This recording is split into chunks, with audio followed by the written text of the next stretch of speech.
And so today we'll be talking about Chapter 7, Section 1. And we'll be talking about how the two economies develop very differently. And I'm talking about the two regions of our country that we're going to be talking about a growing split in. And how this regional style of economy created a growing rift in our country between the North and the South.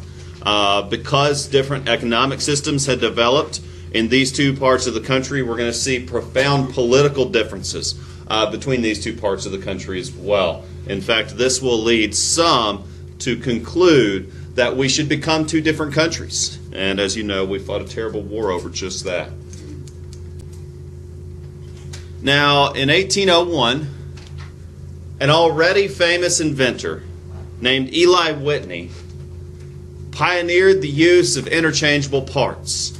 And to demonstrate the importance of his new invention, he wasn't just a good inventor, he was a good salesman. He invited a huge crowd to come out and watch. He had 3 boxes in front of the crowd. And he took 3 volunteers. And he said, I want you to pick one random item out of each box. And I'm going to build a gun out of it. Doesn't matter which one you pick. Pick any one you want. Pick 2 or 3. Hand me one. I will build a gun from the 3 parts. And he demonstrated the use of interchangeable parts. So one man picked a barrel, one man picked a stock, one man picked a trigger pin. Assembled the 3 together, hit the target, made a lot of money that day. Because he demonstrated the use and importance of something that we take for granted today. If I go to AutoZone, and I busted my alternator, which I have, and that's a terrible project to find yourself in. But anyway, I can go and buy an alternator for a 2008 Subaru Outback from any AutoZone in the country because they're all exactly the same. And prior to 1801, I would have to find a very good machinist to design an alternator that would fit my car. That would be a very difficult prospect, requiring a high degree of skill, one that I certainly don't have. I can put a pre-made part in a car.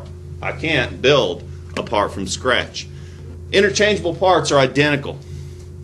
Interchangeable, hence the word. And they can be used to assemble products very quickly. And this is the essence of the factory system. That a factory can build identical parts in mass much faster than individual skilled craftsmen. Each worker has a very different and simple task, and working together on the simple task, a multitude of workers with machines can produce goods in large quantities, and we call this mass production. And this birth of the factory system produced such a profound change in our country. And when we use profound change, we use the word revolution. Sometimes it means lots of people are dying, like the French Revolution. Sometimes it means a huge overturn in politics, like the American Revolution. Here, it's an economic revolution. We see several different factors that are important to understanding this concept. Number 1, machines replace hand tools.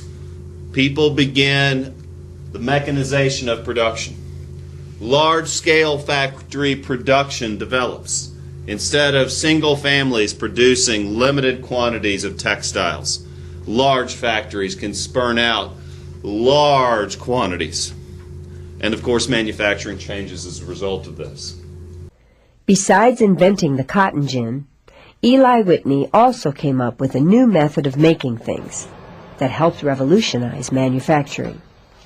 That was the idea of having interchangeable parts. Before the Industrial Revolution, each tool or machine was made by hand, one at a time. In fact, an important job of the blacksmith in pre-industrial times was to make replacement parts when a piece of equipment got broken, which was a very time-consuming process. For example, if a lock like this one stopped working, it was not possible to fix it with off-the-shelf parts, because each lock was one of a kind, and its parts could not be interchanged. The situation began to change in 1798, when Eli Whitney got an order from the U.S. government for 10,000 rifles that needed to be delivered in a very short period of time. To meet the deadline, he developed a method of manufacturing guns that were nearly identical to one another, so that a part for one rifle would work in any other rifle of the same kind. Making interchangeable parts not only sped up the manufacturing process for the rifles. If they failed to shoot, it made fixing them a lot quicker and easier to do. Whitney's method of using interchangeable parts was a big step forward in manufacturing, and eventually led to greatly increased production of almost all machine-made goods, while at the same time, the blacksmith's job became much less important. During the 19th century, and so in a moment we'll get to New England's Industrial Revolution. Now this mass production of goods through the factory system actually began in Great Britain. In fact, as early as the 1700s, the British had discovered how to generate power, enough power to drive an entire factory from both streams as well as coal. And so the steam engine had been developed, the water wheel had been developed, and so even as early as the 1700s, factories were running on other sources of power than human or horse. And this was a real industrial revolution. And these power-driven machines could spur mass production and allow for the construction of factories all over the countryside. It's a very, very profitable enterprise. Now, an American entrepreneur went on tour of one of these British factories. His name is Samuel Slater. He was invited to witness one of these factories in production. He was told not to bring with him any paper or pencil or any recording device whatsoever. Of course, they didn't really have recording devices, so he didn't have to worry too much, but no paper, pencil at all. No photograph equipment, nothing. Nothing to recreate an image of what he had seen. The man memorized the process of a British textile mill and went back to New England in the United States and copied what he had seen from memory and made the first American factory. Quite clever, right? Now, after American independence, U.S. income came primarily from international trade, the same old Columbian Triangle trade, where we were shipping off raw materials to other countries for a very cheap price, and then we were importing any finished products that we needed at a very high price. Some of this began to change during the War of 1812, the embargo at 1807 that you learned about previously.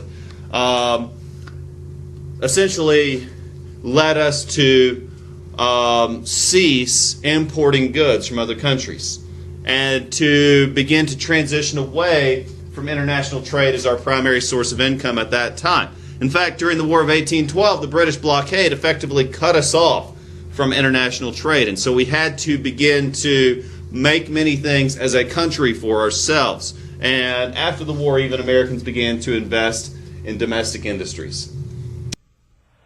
The Industrial Revolution came to America mainly through two instances of what today would be called industrial espionage, or industrial spying. The spying occurred because the designs of English textile machines were carefully guarded secrets. They had brought England so much wealth that laws prohibited shipping the machines out of the country for fear that people might copy them. The first case of industrial spying took place sometime in the 1780s, when a man who had been employed at an English spinning factory named Samuel Slater memorized every detail of how the machines were built. He moved to the United States the year George Washington was elected president and had copies made of the English machines. Then he opened up a cotton spinning mill in Pawtucket, Rhode Island, and put them to work. And by the beginning of the 19th century, 100 workers, mostly women and children aged 7 to 14, could be found laboring here at Slater's Mill. The second case of espionage that brought the Industrial Revolution to America produced copies of English power looms which were first employed in the United States in the year 1814. Like the design of the spinning machine, the design of the power loom had been secretly memorized from English machines. And once America had power looms, it rapidly became an important textile manufacturing nation.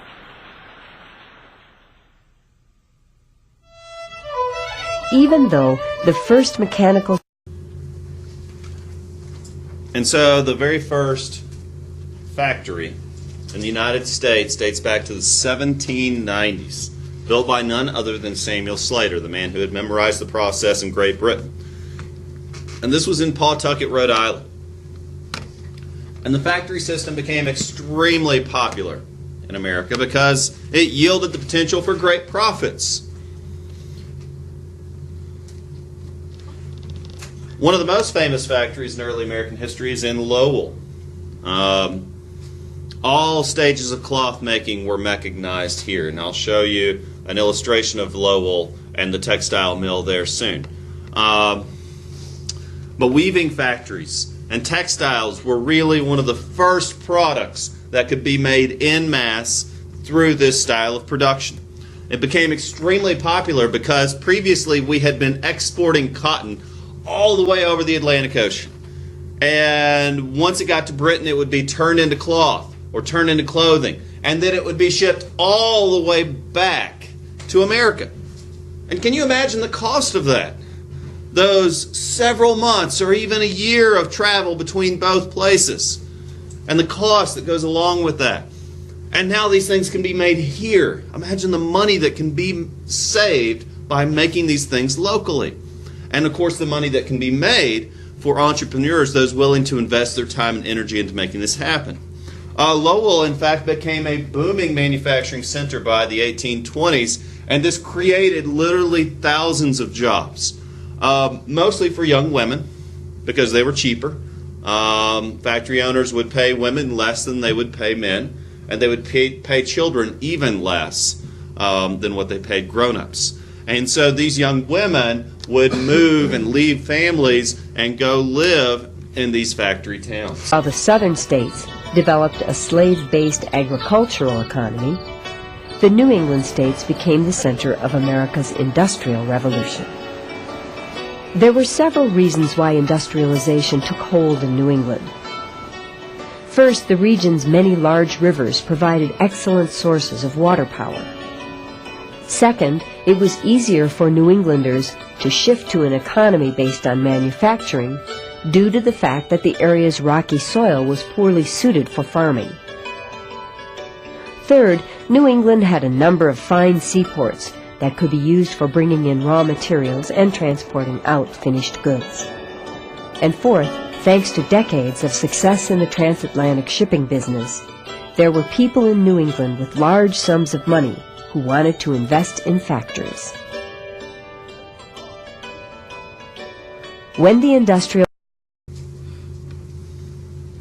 And so, thanks to this Industrial Revolution, which was taking place primarily in the northern part of America, we're going to see the development of two different economic systems. Well, number one, agriculture in the north tended to be on a smaller scale because cash crops, your rice, tobacco, cotton, sugar, products that could be sold for great deals of money as commodities, weren't profitable in the north.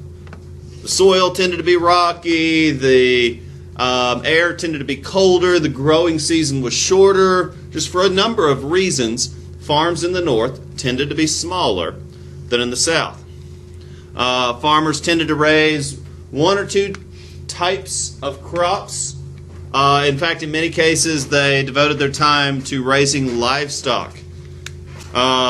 They would sell farm products at city markets, using the proceeds from their sales to buy other items.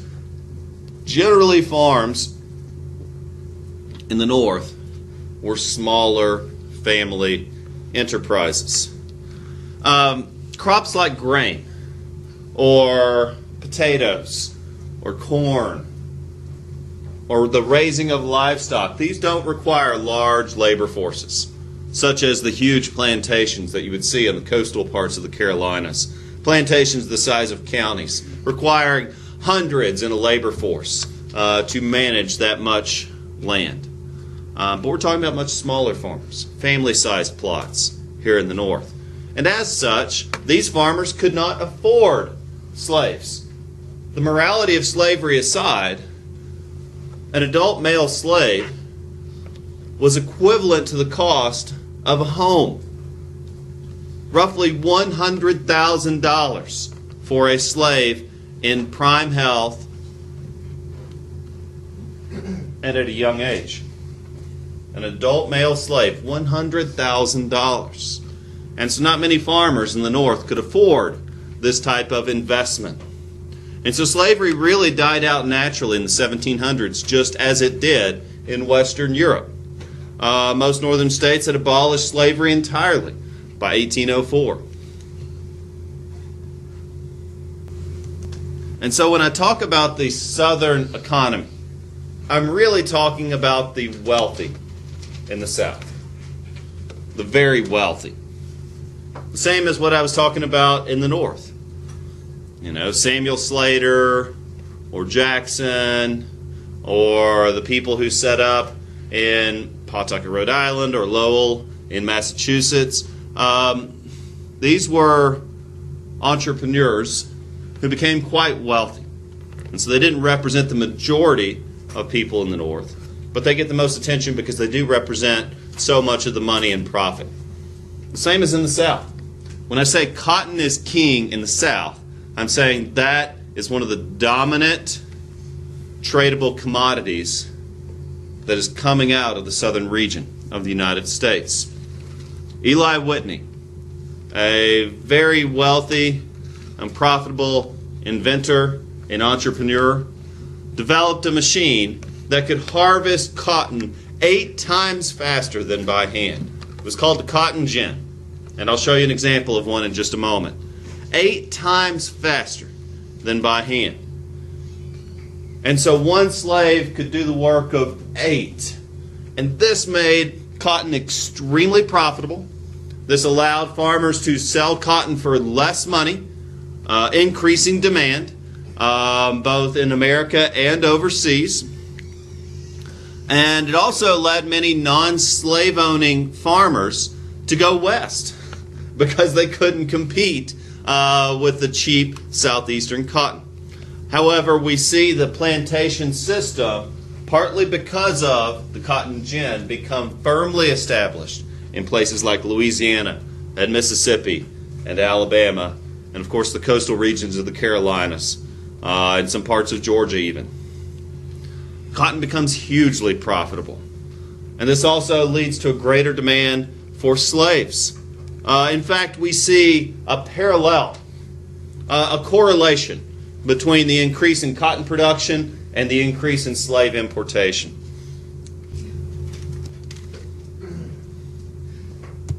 So now I'd like to show you one of these cotton gins. This is an actual photograph of one. It has a hand crank. You feed the raw cotton into here. Raw cotton, if you've ever seen it, has these little seeds in it. It also has thorns that grow around it. It's a real pain in the butt to try to pick cotton. And so normally you would pull out the cotton, which is essentially the flower, and then you would remove the seeds from each individual plant, which is going to take you a very long time. It is an extremely tedious and painful and lengthy process. It's hard work to harvest cotton. My teacher, Miss Smith, in 8th grade. So you turn the hand crank, and presto, changeo. The short version is the cotton without seeds comes out the other side. It's a very simple device. The crank basically pushes cotton through very fine combs, and it comes out the other side. without seeds. Brilliant. Of course, the dark side of this is that with an increase in cotton production, we do see a real parallel with the increase in the slave population. Spinning and weaving machines in America were copied from English machines. One truly American invention, called the cotton gin, helped revolutionize the textile industry. Cotton plants produce excellent fibers, and in America's southern states, cotton was very cheap to produce because unpaid slaves were used to grow and harvest the crop. Yet even though the demand for cotton was great, before the invention of the cotton gin, it was not widely used in textiles. That was because cotton fibers are contained in the plant's seed pods, and before the fiber can be spun into threads, the seeds must be removed. Cleaning cotton was a very slow process when done by hand. But after 1793, the year Eli Whitney invented his cotton gin, simply by turning a crank, it was possible to remove as many seeds from raw cotton in a single day as 50 people could do using just their hands. Because the cotton gin made the fibers more readily available, there was a great increase in cotton production. Consequently, there was an increase in the number of slaves working on plantations as well. After the invention of the cotton gin, the raising of cotton rapidly became the backbone of the economy in the southern United States. And so the differences in the economies between the North and the South were threatening to cause division in our country, even as early as the early 1800s. And so James Madison's plan was to unite the country's different regions together to create a strong economy that would benefit all. It was picked up by the Speaker of the House, whose name was Henry Clay, and he promoted the plan as the American system. These men hoped to develop better transportation systems by making improvements to our roadways. They hoped to establish a domestic tariff and revive the national bank. And so these three components of the American system are vital in understanding how people were working to prevent the Civil War long before it even happened. Because the Civil War was looming over America from the time of George Washington up until 1860. And the ramifications of the Civil War continue on to this day. And so what if we could prevent it? What if we could stop the Civil War without having to fight it? What if slavery could die a natural cause? What if the two regions of the country didn't hate each other? How would we make that work? And what would that look like if we could prevent the deaths of 500,000 people? We didn't have to have this great national tragedy. What would that be worth to you? And so, for example, here, the system factored into the realization that the North was the leader in manufacturing for our country, but the South and the West were the leader in agricultural production. And so if we could promote business between the two regions of the country, we could bring these economies together. And through business, we could promote peace. And so part of this involved the creation of a national currency. We needed to ensure that trade between regions of the country was as painless as possible. That was the very idea behind the euro in the European Union. We need a better system of transportation. We got to do better than just dirt roads. And so a better system of transportation could facilitate trade. And then, of course, a protective tariff. If we can ensure that foreign goods are more expensive than domestically made products, then we can encourage people to buy American, to buy from northern factories. The idea behind this is that it would ultimately benefit our country by making us economically independent and then regionally interdependent. By economically independent, I mean that we could make and produce everything we need as a country so that we wouldn't have to rely on international trade so much, and this would benefit our economy and make our economy stronger. But also, if we could make ourselves regionally interdependent, then oh my gosh, there would be no need for a civil war. Why don't we go to war with China? They're communist, right? We don't like them. We don't like the communists. Go to war with them, right? No. That'd be silly. It'd be crazy. Why? We get all our iPads from China. We get all our iPods. We get our phones from China. They make all our cool electronics. They make everything, right? We're not going to go to war with them. They make all our stuff. We are interdependent economically with China. So though politically we are different, they're bad, communists, right? But you don't hear that in the news because economically we are interdependent. And so what if we could do the same thing here in the 1820s? It was brilliant. It was hopeful. It was naive. But it was implemented. And to some partial degree of success. So the first part about internal improvements, our transportation system. Railroads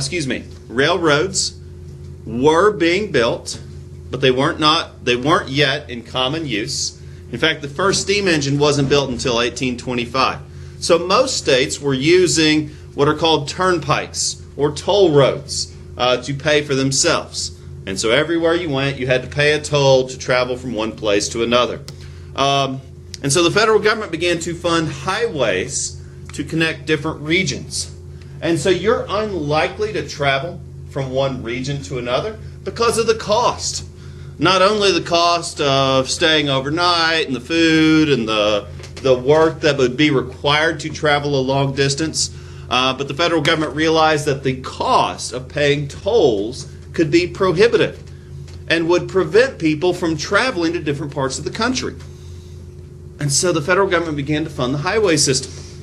Tax-supported, public, free highways, or we call them freeways now. In 1838, the very first national highway or freeway, called the National Road, started in Cumberland, Maryland, and went all the way down to Illinois. All the way over. I'll show you a map of it in a moment. But another great engineering project was the Erie Canal. And the Erie Canal at this time was the longest canal that had ever been dug. And it was dug entirely by human labor. It's quite amazing. And so here's an old drawing of the National Road.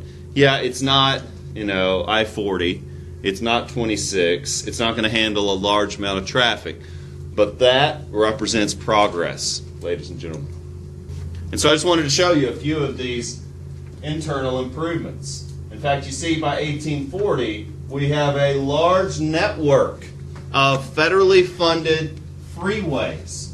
And this was all part of the American system, that if we could facilitate travel, that would improve trade and communication, and that would link an otherwise divided part of our country. But the next part here is also extremely important to understand. The tariff. A tax on imported goods. It would make foreign goods more expensive. It would encourage people to buy American, and that's great, right? We want them to buy American. And we could use the profits from this tax to continue to fund these internal improvements. Yay, it's a win-win. And the Northeast welcomed this idea because they said, hey, this is great. This is great. Because Southerners are going to start buying our manufactured goods, and we can use the funds and the proceeds from these taxes to build more roads, to facilitate more trade, and this is going to bring things together. The South, however, and the West resented the tariff, resented higher prices. Why do we buy everything from China? It's not because we like the Chinese. Again, they're communists. Communists bad, right? It's not because we like them. It's because their stuff is cheaper than American-made stuff. Because they pay their workers less. Because they have less rules and restrictions. And their stuff can be made cheaper. And so we buy it. It's the same with Malaysia, with Singapore, with all these random countries you've never heard of that are making products that you buy. Why are you buying from these places you've never heard of? Because it's cheaper than the American-made product. And that's great if you're producing the product. However, if you're consuming the product, if you are the buyer, and now you have to buy the American product that you know is more expensive, and the quality is the same, again, you know the American product is more expensive, and all this tariff has done is to make you buy the more expensive product, then you're angry. You're very angry. In fact, Henry Clay, founder of the American system, and John C. Calhoun, congressman from South Carolina, really got into it over this. Clay was able to convince Calhoun in the South essentially to approve. Most people agreed on the idea of a national currency. If we are going to be a nation, a national currency makes sense to facilitate trade. And so the American system went into effect. It even, with the election of James Monroe, brought about what we call an era of good feelings. Is that it did work in some fashion to link the economies of an increasingly divided nation. All right, and briefly, so how did the American system promote nationalism? Did it promote the growth of slavery? Not necessarily. It created a protective tariff, so I think we can rule those two out. But what do you think? Was it C or D? D. D, excellent. By promoting the development of transportation systems.